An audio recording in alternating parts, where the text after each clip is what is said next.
Creo que ya tenemos a la ministra Yasmín Esquivel Moza de la Suprema Corte de Justicia de la Nación. Ministra, muy buenas tardes. Bienvenida a Noticias a las 2. Estamos hablando precisamente sobre la elección judicial que se va a llevar el próximo año y creo que usted ya ha anunciado o lo va a anunciar ahorita mismo que quiere participar. ¿Es así? Que nos comente sobre esta participación que va a ser histórica porque es la primera vez que los vamos a elegir a ministros y a ministras en la Suprema Corte. Efectivamente, Manuel, esta es una elección histórica. Esta se llevará a cabo el próximo domingo, 1 de junio de 2025. En esta elección histórica que tenemos frente a nosotros, se van a elegir la mitad de los jueces federales, la mitad de los magistrados de circuito, así como un tribunal de disciplina judicial, los magistrados electorales y 9 ministros de la Suprema Corte de Justicia de la Nación. Para mí sería un alto honor tener la oportunidad de seguir sirviendo a mi país, toda vez que durante 40 años he sido servidora pública, los últimos 24 años como juzgadora, y bueno, pues continuar sirviendo a mi país desde este más alto honor, que es la Suprema Corte de Justicia de la Nación. Para mí, además de ser un honor, es el mayor privilegio que he tenido en mi vida. Muy bien, ministra, entonces va a participar Nancy. Sí, muchas gracias, ministra, por esta entrevista acá en este espacio. Sin embargo, al aire, Noticias a las 2, le agradecemos mucho. Respecto a esta decisión que toma, menciona que sería un honor seguir sirviendo a su país. ¿Hay algunas otras razones que quisiera externarle a la audiencia de por qué tomó esta decisión de alzar la mano para 2025? Sí, así. Será un proceso inédito, es un proceso donde va a participar la ciudadanía para elegir por primera vez a sus juzgadores. En esta ruta que ya está planteada por parte del constituyente, ya está en la Constitución este proceso de elección. Va a ser, además de la carrera judicial, los antecedentes que tenga la persona, el abogado o abogada que se llegue a inscribir, es muy importante que tenga una gran legitimidad social. Y esa legitimidad social va a depender únicamente del voto popular. Y este voto popular le da al juzgador una gran independencia y autonomía para poder desarrollar su función. Es decir, no tan solo va a hacer la carrera y toda su experiencia, sino además de ello va a la elección para que los ciudadanos decidan si esa persona deben ser los ministros, los magistrados y los jueces que quieren que estén realizando la función más importante, una de las más importantes que la Constitución marca, que es la impartición de justicia. Sin duda, es una de las funciones relevantes del Estado mexicano que debe proporcionar a sus ciudadanos la impartición de justicia y bueno, pues por eso mismo estoy participando para que esta legitimidad social pueda continuarnos dándonos la autonomía y la independencia que debe revestir el cargo de ministra de la Suprema Corte de Justicia de la Nación, después de revisar la convocatoria que hace unos días aprobó el Senado de la República. Tomé esta decisión importante para mi vida profesional e importante para México y para la justicia. Muy bien, ministra. ¿Qué se dice en los pasillos de la Suprema Corte? ¿Cómo ve a sus compañeros ministros? ¿Los ve interesados como usted en el proceso? ¿Es usted la primera en destaparse? Por ahí ya vimos también a la ministra Lenia Batres, que también quiere participar.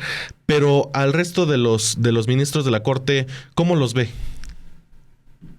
Pues yo veo también a la ministra Loretta Ortiz, al igual que a la ministra Lenia Batres, con la intención de participar en este proceso que es inédito en la historia de nuestro país. Sin duda, la reforma más importante en materia de justicia, que cambia la forma de elegir a nuestros juzgadores. Anteriormente era por méritos, por una carrera judicial, mediante exámenes, y hoy no tan solo va a contar eso, también va a contar lo que decida la población. El resto de los ministros no he visto la intención de que deseen participar. Sin embargo, ellos tendrán de aquí al día 23 de noviembre para que decidan si van a participar en este proceso que se dará el domingo 1 de junio por primera vez en nuestro país y que esperemos que sea un proceso ejemplar que sirva para otros países que quieran adquirir este sistema de elección de sus jueces y magistrados. Justo sobre este proceso, se menciona que actualmente, los 11 ministros que conforman el Pleno, ministros y ministras, digamos que tendrían su pase automático a la boleta. No sé si pudiera explicarnos un poco cómo es este proceso que los 11 podrían tomar para, participar en la elección del próximo año. Sí, la Constitución, esta reforma constitucional, no dejó fuera a los jueces, magistrados y ministros que actualmente nos encontramos en funciones, sino también nos da la oportunidad de participar a los juzgadores que nos encontramos en funciones. Entonces, el Senado de la República aprobó la convocatoria dirigida a los poderes de la Unión para que a su vez integren un comité de evaluación. En este momento los poderes, el Poder Ejecutivo, Legislativo y Judicial, se encuentran en la integración de ese comité de evaluación en sí, que está integrado por 5 personas expertas en la materia jurídica. Este comité abrirá a su vez la convocatoria a las abogadas y abogados de nuestro país que decidan inscribirse en cualquiera de las 6 carteras que hay, o de los 6 diferentes cargos: juez de distrito, magistrado de circuito, magistrados del Tribunal Electoral, Sala Superior y salas regionales, Tribunal de Disciplina Judicial, magistrados del Tribunal de Disciplina Judicial y ministros de la Suprema Corte de Justicia de la Nación. Los que nos encontramos en funciones en cualquiera de estos cargos, podremos pasar automáticamente, por estar en funciones, a la boleta. Los demás que no se encuentran en funciones, abogadas y abogados que deseen participar, deberán reunir los requisitos que marca la Constitución, inscribirse en estas convocatorias que expedirán los comités de evaluación, y después de la inscripción, estos comités de evaluación llevarán a cabo el riguroso cuidado del análisis de quiénes son los que deberán pasar a una tómbola, a una insaculación. Esta insaculación finalmente determinará las personas que pasan a la boleta. Pero aquí lo más importante es que estos comités de evaluación decidan por abogadas y abogados que reúnan el perfil, reúnan los requisitos, tengan la idoneidad para desempeñar el cargo, y estos abogados pasen a la insaculación que finalmente determinará quiénes serán los que van de candidatos. Los comités de evaluación propondrán 3 personas para cada uno de los cargos de ministros y de magistrados del Tribunal de Disciplina Judicial. Para el resto de los cargos, 2 personas por cada uno de ellos es lo que propondrá cada comité de evaluación por el Legislativo, el Ejecutivo y el Judicial. De tal manera que podemos tener hasta 92 candidatos a ministros, por ejemplo, hasta 92, y las personas podrán determinar quién de los 92 quieren que sean sus ministras y sus ministros que se desempeñen en la Suprema Corte de Justicia de la Nación. Así es como está planteada la reforma constitucional, así es como voy a participar en este proceso que se dará el próximo domingo 1 de junio de 2025. Muy bien, ministra. Ahora, justamente hablando de estas posibles candidaturas que son extensas, ya hay algunos, más allá de ustedes como ministras de la Suprema Corte, ya hay algunas figuras políticas que han alzado la mano, como Roberto Gil Suárez, por ejemplo, alzó la mano para participar en el proceso. Gil Suárez es un defensor de García Luna, se lo ha acusado por presuntamente entrometerse en el Tribunal Electoral. ¿Son estos los perfiles que necesita la Corte o qué perfiles podrían acceder? Porque habla también de comités de evaluación, por ejemplo. Pues los perfiles que se requieren para la impartición de justicia, fundamentalmente señala la Constitución que deben ser personas de excelencia, personas con independencia, con autonomía en el ejercicio de la función y personas con la capacidad y la prudencia necesaria que se necesita para el cargo. Con estas características que deberán de reunir las personas participantes en el proceso, así como los que ya se encuentran en funciones, es como se integrará cada una de las 6 boletas que recibiremos los mexicanos el 1 de junio del 2025 para participar en esta votación. Esta determinación sobre la persona o las personas que ustedes, los medios de comunicación, han mencionado, dependerá de lo que decidan los comités de evaluación de cada uno de los poderes, si esas personas son las que deben pasar a la boleta, a la insaculación y posteriormente a la boleta. Otra pregunta acerca de esta, ¿van a tener que hacer campaña como pues candidatos a ocupar estos puestos? En su caso, ¿ha pensado en la manera en la que hará campaña o qué temas serán los que impulse para este saneamiento de la Suprema Corte?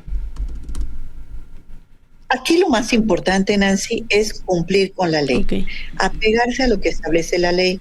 Y la Ley General de Medios de Comunicación, la Ley General del Sistema de Medios de Impugnación, así como la LEGIPE en su libro 9, han establecido que se permite la campaña a partir del 28 de marzo. Las campañas abarcarán 60 días. Del 28 de marzo será abril y mayo. Terminarán a finales de mayo. Estos 60 días que los candidatos y candidatas pueden participar en las campañas que se llevarán a cabo para este proceso no son como las campañas políticas que conocemos para ser diputados, senadores o gobernadores o presidente de la República, presidenta de la República. No, son campañas que se llevarán a cabo únicamente por medios digitales, señala la ley, y por métodos impresos a través de papel reciclado. Únicamente son las 2 formas que se permite de campaña. No está permitido el dinero público ni privado en las campañas para jueces, magistrados y ministros. Sí se permite la entrevista en equidad de condiciones para los participantes. Entonces, son campañas diferentes, distintas a las que conocemos tradicionalmente, en donde no hay un tope de campaña, toda vez que no está permitido la intervención o está prohibido el dinero público o privado en estas campañas para juzgadores. Entonces, estas serán en el mes de abril y mayo que se lleven a cabo en los medios digitales y en estos métodos impresos que pueden ser volantes, que se pueden entregar a la ciudadanía para que todos conozcamos quiénes son los que están participando como candidatos en la boleta. Ok, muchas gracias. Perfecto. Ya nada más, ministra, agradeciéndole su participación. Los consejeros del INE, una parte de los consejeros del INE, incluida la consejera presidenta Guadalupe Tadei, hablaron hace un ratito sobre el tema de las suspensiones que hay contra la reforma al Poder Judicial, que impacta también con el proceso que ahorita tienen que desarrollar para las elecciones del 1 de junio de 2025. Es como una pausa, dijeron, porque ellos van a respetar estas suspensiones en estas demandas de amparo que se metieron en el Poder Judicial. Me gustaría saber su opinión sobre este tema específico. Pues mire, con relación a la reforma constitucional, el artículo 61 de la Ley de Amparo prevé precisamente que el amparo es improcedente contra reformas constitucionales. Entonces, yo respeto la determinación que tomen los consejeros del INE, sin embargo, es preciso señalar lo que dice la Ley de Amparo, no es procedente y no hay forma de que pudiera realizarse. Sí, no hay. ¿Sí me escucha? Sí, bueno, sí. Sí, le escuchamos, ministra. Sí, le decía Manuel, no hay forma de que proceda un amparo porque no es improcedente el amparo en aquellas reformas a la Constitución. El poder constituyente del Estado mexicano, que está integrado por la mayoría calificada de la Cámara de Diputados, de la Cámara de Senadores y la mayoría de los congresos estatales, determinó una reforma constitucional en materia de nombramiento en el Poder Judicial Federal. Eso que hizo el constituyente permanente no lo puede modificar un poder constituido del Estado, que es el poder ejecutivo, legislativo y judicial. Dentro de las facultades que tenemos los ministros de la Suprema Corte de Justicia de la Nación, no se prevé en ninguna parte de nuestra Constitución que podamos invalidar, declarar inconstitucional o inconvencional la propia Constitución. Nosotros somos garantes de la Constitución. No podemos declarar la misma Constitución como inconvencional o como inconveniente o inválida. Tendremos que respetar puntualmente lo que dijo el constituyente permanente. Y en esa ruta esa ha sido mi posición y sin duda alguna es un tema polémico, es inédito, pero definitivamente sería totalmente contrario a derecho pretender declarar inconvencional o inconstitucional la propia Constitución. Muy bien, ministra. Ahora, qué bueno que tocó ese tema porque en la Corte ustedes van a discutir, se votó por 8 votos, usted votó en contra como lo anunció, pero sí se va a discutir esta convencionalidad de la reforma judicial. ¿Qué pasa si la declaran inconstitucional? Porque tienen una mayoría de 8 votos. Me gustaría saber ahí su opinión. Pues sería algo inédito, sería algo ilegal. Es algo que no debe proceder porque estaríamos nosotros, un poder, 8 ministros de la Suprema Corte, un poder, estar en contra de este poder reformador del Estado. Este poder que se encuentra arriba de los 3 poderes constituidos, que es el Ejecutivo, el Legislativo y Judicial. Entonces, ahí sí entraríamos en un grave problema porque estaría determinándose que no se debe de aplicar esta reforma constitucional cuando ya el constituyente lo dijo así, cuando las mayorías calificadas del Poder Legislativo de las soberanías, que es el Legislativo, así como el Ejecutivo, determinaron algo diferente, pues sí sería un tema que tendría que revisarse y considerarse. Yo no creo que lleguemos a esa situación donde 8 ministros determinen que no se aplique la reforma constitucional. No creo que pase y espero que así sea. Perfecto. Pues muchísimas gracias por la entrevista, por el espacio, ministra Yasmín Esquivel. Gracias también por aclararnos todas estas dudas del proceso que van a seguir tanto jueces, magistrados, pero también acá con los 9 ministros y ministras que pues la sociedad va a elegir el próximo año. Le agradecemos mucho el tiempo. Gracias, ministra. Hasta luego. Al contrario, Nancy, Manuel, muchas gracias a ustedes y a Noticias a las 2 de Sin embargo. Muchas gracias. Hasta luego. Pues ahí está el tema. Dice la ministra Esquivel Moza que no cree que va a llegar, se me prendió el celular, que va a llegar a que se declare inconstitucional la reforma judicial, pero de todos modos pues se va a discutir en las próximas, pues no sabemos, a lo mejor meses, en las próximas semanas, meses, en la Suprema Corte. Veremos qué es lo que pasa también con la elección del Poder Judicial en junio próximo. Ya levantó la mano la ministra Esquivel Moza. Están levantando la mano. Batres, dice la ministra Esquivel Moza que le ve intención a la ministra Loretta Ortiz Alf. Son 3 ministras entonces hasta ahorita. Dice que el resto no les ve intenciones de participar, pero veremos. Tienen estaremos todavía atentos. Poco más de un mes para... ¿Hasta qué día tienen? Dijo 23 de noviembre. Tienen todavía mucho tiempo. Del miércoles siguiente, en un mes, tienen 5 semanas completas para declarar sus intenciones y pues ya veremos quiénes participan de los actuales ministros que van, como decía, no directo a la boleta. Y también pues el comentario final, ¿no? sobre la inconvencionalidad y sobre todo sobre los perfiles que pueden participar, los comités de evaluación que va a haber. Veremos qué pasa. Estaremos atentos, vamos a cubrir aquí en Noticias a las 2 cómo se va desarrollando este tema. También el INE con esta pausa, dice la ministra Esquivel Moza que ella no está de acuerdo porque según la ley de amparo no se pueden suspender estas reformas. pero el INE pues también se protege, ¿no? Sí, dice, no quiere pagar esas multas. No quiere pagar las multas y puede ser peor, porque para funcionarios también pueden ser, la legislación puede empeorar también ahí la condición, entonces se podrían meter en un problema. Y además de todo eso, Nancy, el tiempo, estamos a contrarreloj, como le decíamos antes. Sí, pero nosotros también estamos ya a contrarreloj. Pero hoy valió la pena, hoy valió la pena por este tema de la presidenta Claudia Sheinbaum y su reacción sobre la sentencia de Genaro García Luna, y también por la entrevista que tuvimos con la ministra Yasmín Esquivel, que ya pues confirma esta intención de participar en la elección del próximo año para pues mantenerse en su cargo como ministra.